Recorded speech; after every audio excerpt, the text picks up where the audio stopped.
Yang namanya dosa itu sangat ketat, lebih daripada sekedar mencuri, membunuh, berzinah, berjudi, lebih dari itu.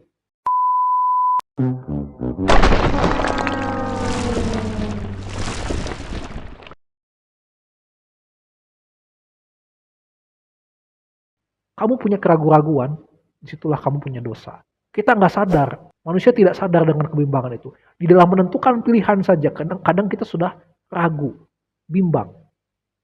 Bisa nggak ya saya melewati ini? Mungkin kita bilang itu wajar, kita manusia. Tapi sebenarnya itu tidak wajar loh. Hati-hati. Karena kalau kita sudah ragu-ragu, kita sebenarnya tidak percaya dengan yang namanya Tuhan yang bilang bahwa aku tidak akan pernah meninggalkan kamu. Aku selalu menyertai kamu. Ya kan? Aku merancangkan rancangan-rancangan yang baik buat kamu. Sementara kita ragu, apakah benar saya bisa sembuh? Apakah benar saya bisa sukses?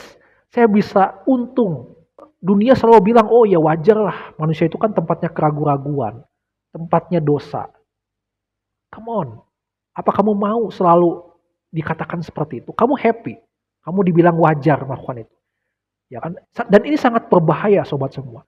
Ya, dosa itu selalu dari zaman ke zaman, apalagi sampai zaman akhir ya, mendekati zaman akhir ini, akhir zaman, itu selalu dianggap wajar. Makanya dosa selalu dipersempit. Dosa itu selalu hanya berbicara tentang zina, membunuh. Padahal dosa itu lebih besar dari itu. Tadi saya katakan keraguan-raguan, kebimbangan, itulah dosa. Ya, sangat mengerikan.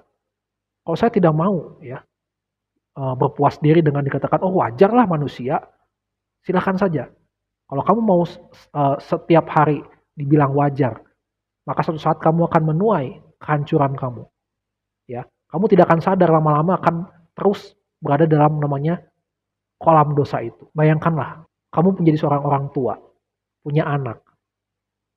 Terus kamu taruh anak kamu, kurung anak kamu sebisa mungkin di kamar. Jangan bergaul sama siapapun. Atau mungkin taruhlah di hutan, biar nggak ada yang bisa bergaul. Siapa bisa jamin bahwa anak itu akan tumbuh dan jadi anak yang tidak berdosa, yang tidak berbuat jahat. Bahkan dia bisa melawan orang tuanya loh. Jangan salah, tanpa diajari. Ya kan, jadi sehingga dosa ini memang sudah ada benihnya dalam hidup kita. Sejak Adam dan Hawa jatuh dalam dosa, keraguan-raguan akan muncul dalam hidup kita. Kebimbangan akan muncul dalam hidup kita. Roma 14 ayat 23 mengatakan, jika kamu makan dengan keraguan-raguan, maka kamu telah dihukum karena itu. Jadi ini masalah makan saja. Kalau kamu makan dengan keraguan-raguan, dengan kebimbangan, maka kamu dihukum.